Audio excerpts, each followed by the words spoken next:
Good morning. Ang aga ko nagising ngayon. Bali, magpa 5:30 pa lang dito. Kasi meron akong appointment ngayon sa PT. This is my parang pang ilang ko na ba ngayon? I think pangatlong ano ko na ngayon session. And so far so good. Kinakailangan continuous yung ano guys, yung PT ko dahil required siya ng ano to. Required siya nung sa LNI dito or sa government dito para makarecover tayo agad. So hindi natin po pwedeng ma-miss ang ating schedule today. Sobrang aga eh, alas 7. Nagsising ako kung bakit alas 7 yung pinili kong schedule. So anyway, ano na rin siya, I think kahit pa paano eh okay na din siya para mabilis yung ano natin, mabilis yung biyahe natin.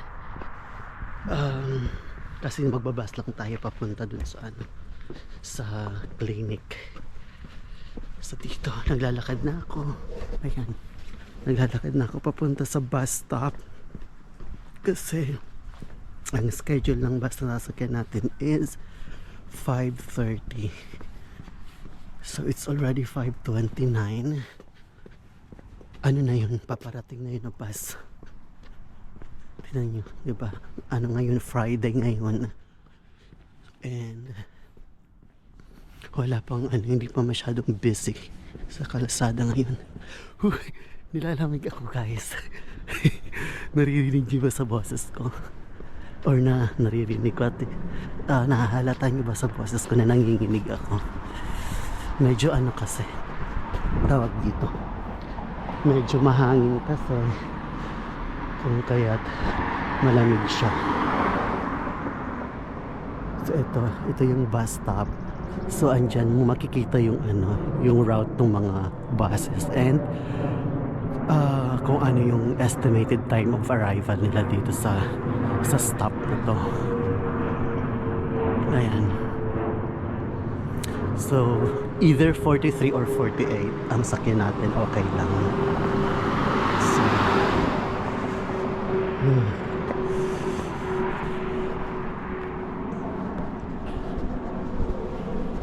ayan,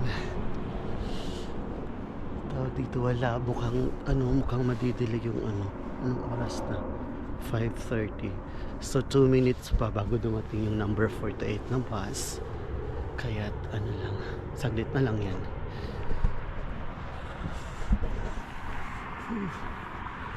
Hindi ko pa masyadong nakikita or wala pa akong nakikitang sign na paparating na yung bus.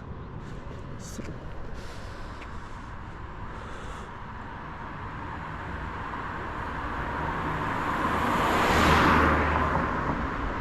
ang hirap dito guys magkasakit kasi especially if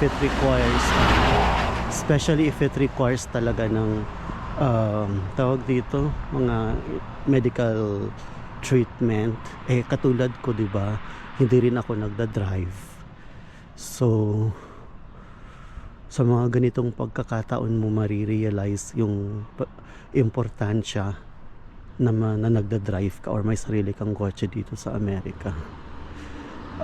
I think yun yung isa sa magiging goal ko after kung gumaling dito sa fracture ko is mag-enroll na ako ng driving tawag dito, mag-enroll na ako sa ng pagda-drive para matuto mag-drive at na makakuha na rin ako ng driver's license.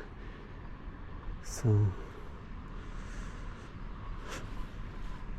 ayan, mukhang delayed. Tingnan nga natin. Delayed na ng 1 minute guys. So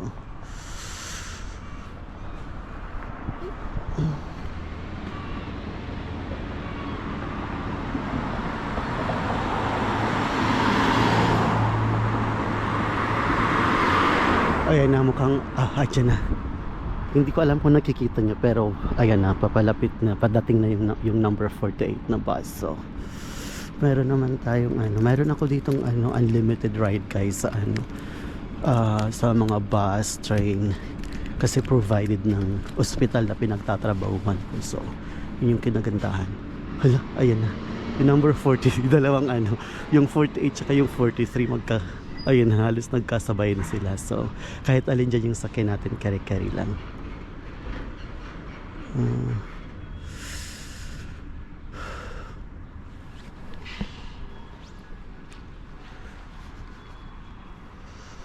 Isang buwan na lang summer na guys, pero tawag dito, malamig pa din. Pero pag mga ganitong oras, pag ano lang, pag most of the time, pag umaga lang siya malamig. Pero pag mga ano na, starting ng siguro mga 9 or 10 ng umaga, hindi na siya. Kasi most of the time, ano na siya, maaraw ngayon. Hindi rin umuulan, thank God. Kasi Seattle is known sa ano, na maulan na state. So, ito na guys, yung number 48. Dito tayo sasakay.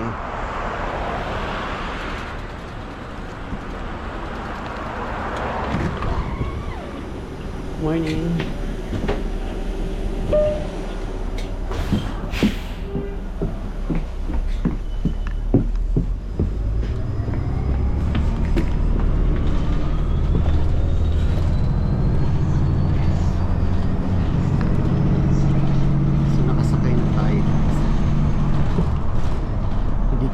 Pinakita ko yung naglalakad ako dito papasok ng bus kasi may mga may mga pasahero din. So baka magalit sila pag nakunan ko ng nakuha ko sa video. Kukunti pa lang yung sakay ng bus kasi nga sobrang aga pa. Bali dalawang sakay tayo ngayon. So after nito is lilipat ako ng ibang bus papunta na din sa clinic na pupunta.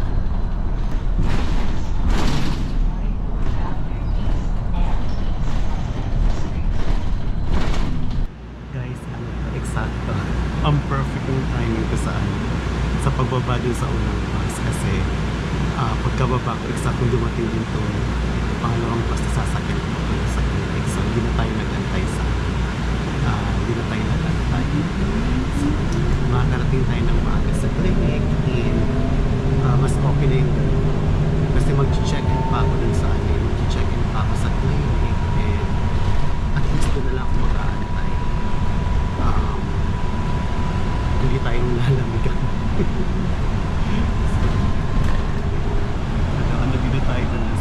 Dito tayo banda sa likod ng bus. Dalawa lang kami sakay ngayon.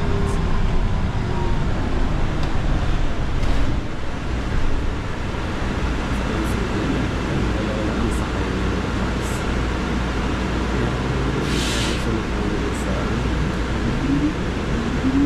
Dito kasi guys, per schedule dito. So bawat bus number. So for example, yung bus dito may mga numero or may mga number. So yung number na yun yung parang palatandaan kung saan yung ruta ng bus.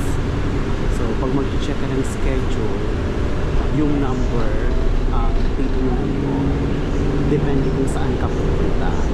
And may kanya-kanyang schedule yun dito guys. So hindi ka po pwede di ba dyan sa Pilipinas anytime, anywhere makakasakay ka ng bus. Dito per schedule.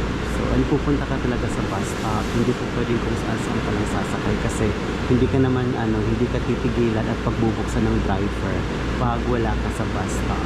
So very dito, very organized at disiplinado ang mga commuters.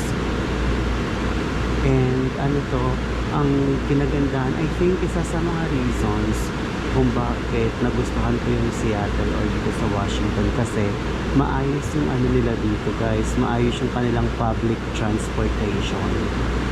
Unlike sa ibang state ata na medyo mahirap pagdating sa public transportation, pero dito parang well-funded ng government ang public transportation. Kaya maganda siya.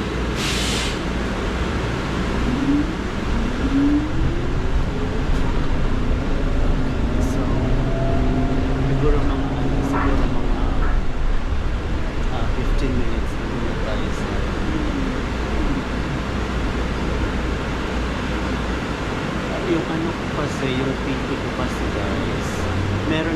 polyclinic, yung clinic na pupuntahan ko actually, merong malapit na, tawag dito, merong malapit na dun sa amin or dun sa tinitirahan ko. Kaso nga lang, yung PT department is parang ano siya to say, hindi, after nung after kong nag-injury, parang after, after 10 days ata, I have to start na sa PT ko, dito sa, sa branch na to, then dito yung may pinaka maagang schedule or availability, kaya wala akong choice. Dito ako dito ako kumuha ng parang 6 na sessions yun na kailangan ko makumpleto, and then we'll see kung kailangan ko pa bang i-extend. Tawag dito, gusto ko nang makarecover kasi guys, nung I think first 2 weeks ng injury ko, talagang sobrang sakit at sobrang hindi ko tumagalaw na right arm ko. Kaya kahit medyo malayo itong clinic sa bahay, kinuha ko na yung schedule dito. Okay guys, ito na, nakababa na ako ng bus stop. Naglalakad na ako papunta sa clinic. Across the street lang siya from the bus stop. Kaya mabilis lang ito. Ito. So, yung building na, ayun, dun yung building sa kabila sa kanto. Bali yun yung natin. Bali yun andyan yung clinic na pupunta natin. So, ito pala tayo sa kabila. Mali yung napindot. Sobrang aga ko guys. Pa lang, tawag dito. 6:05 pa lang. So meron namang lobby dito sa clinic, kaya doon na lang tayo mag-aantay. Ayan.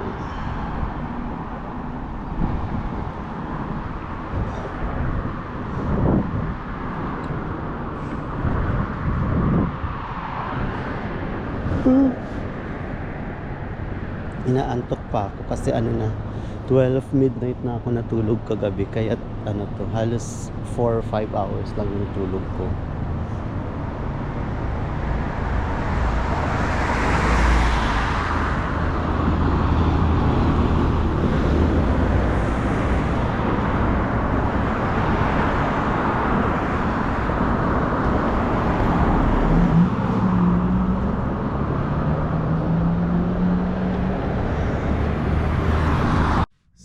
Guys, nakapasok na tayo sa sa building.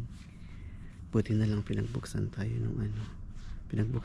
ng guard kasi nakalock pa talaga siya, and andito lang ako sa lobby nag-aantay kasi magsi 6:10 pa lang ng umaga. Yung clinic sarado pa, 7:00 yung bukas ng clinic, kaya dito na muna tayo mag-aantay. Aakyat na lang siguro ako pag mga 6:45 na, saka na lang ako aakyat kasi nasa second floor lang naman yung clinic na pupuntahan ko. So, dahil ang aga ng person, wala tayong choice kundi magantay. Yung kaanuhan dito guys is wala man lang coffee shop na available dito sa building na to, kaya hindi rin tayo makakabili ng kahit man lang kape para mainitan yung sikmura natin. Meron dito pero tawag dito, sarado pa siya. Dun, ayun, sa banda dun, andun yung coffee shop pero sarado pa siya, so wala tayong mabibilhan. So andito tayo, dito yung pinakalabi ng building. Ay, ang ganda ng ceiling nila guys, tingnan yung mga pailaw niya. So andun si kuyang guard na nagpapasok sa atin. Katabi lang siya ng kalsada, kaya ayan, sa likod ko yung kalsada. So browse na muna tayo sa social media habang nag-aantay.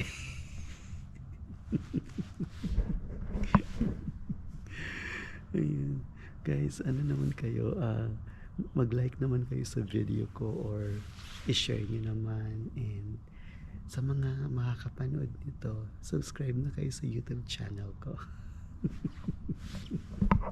Nang madagdagan naman yung yung subscribers ko. Kinakapalan ko na yung mukha ko, guys. Kahit ano to, kahit may mga nakatingin sa akin habang nagpi-film ako, go lang. Ayan, so andito na ako sa loob ng clinic and nakapag-check-in na rin ako, so inaantay ko na lang na mag-7 para tawagin tayo ng PT. And nakakainis yung andun sa front desk na babae. Pangalawang encounter ko na to sa kanya. Parang galit parati, nakakabwisit. Yung hindi siya bagay sa customer service. Kasi pagkapasok ko lang dito sa lobby ng clinic, agad ba naman sinabi sa akin na, I'm not ready for you yet. Kemi. Hello? Di ba? Parang, hindi ko pa nga siya in-approach or anything. Basta nakita lang niya ako agad-agad. Parang, alam mo yun, parang may pagkamasungit. Nakakainis. So, medyo okay siya ngayon sa lalaking dumating. So, hindi ko alam kung dahil ba hindi ako mukhang Amerikano or what. Pero, sana hindi naman kasi sana hindi siya may pagkakain. So ayun, antayin ko lang yung PT ko para 45 minutes lang naman ang PT session ko. So saglit lang matatapos.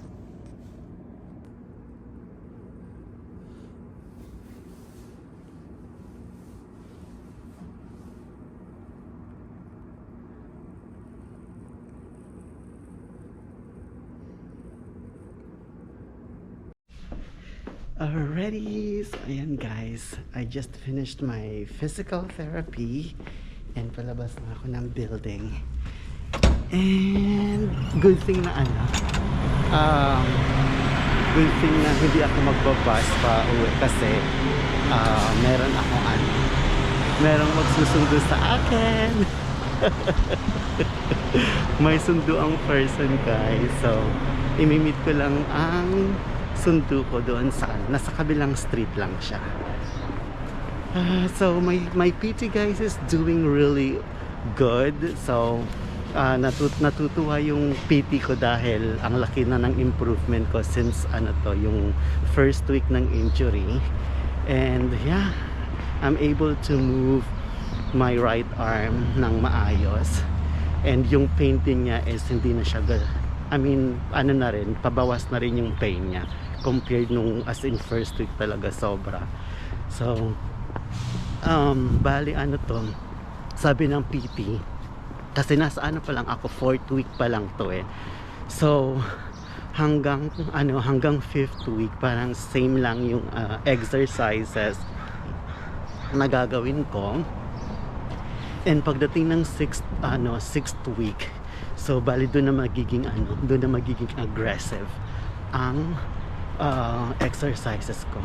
Kumbaga ngayon parang ina-activate pa lang daw yung mga muscles dito sa bandang shoulder ko, kaya mild lang halos lahat ng exercises ko. So ayun, nakakatuwa. And tawag dito sobrang sarap sa pakiramdam na kahit pa paano sobrang laki na ng improvement pagdating sa movement ng right arm ko. Nilalamig na naman ako, guys. Ito, malapit na tayo. Saan kaya siya? Andito na ako sa kabilang street. Ayan. So hanapin natin ang sasakyan ng magsusundo sa akin.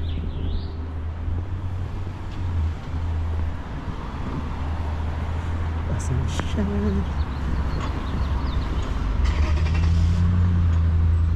Ito. Ayan. Ito na. Nandito na tayo, guys. Okay. Pauwi na ako. So, I'll see you later.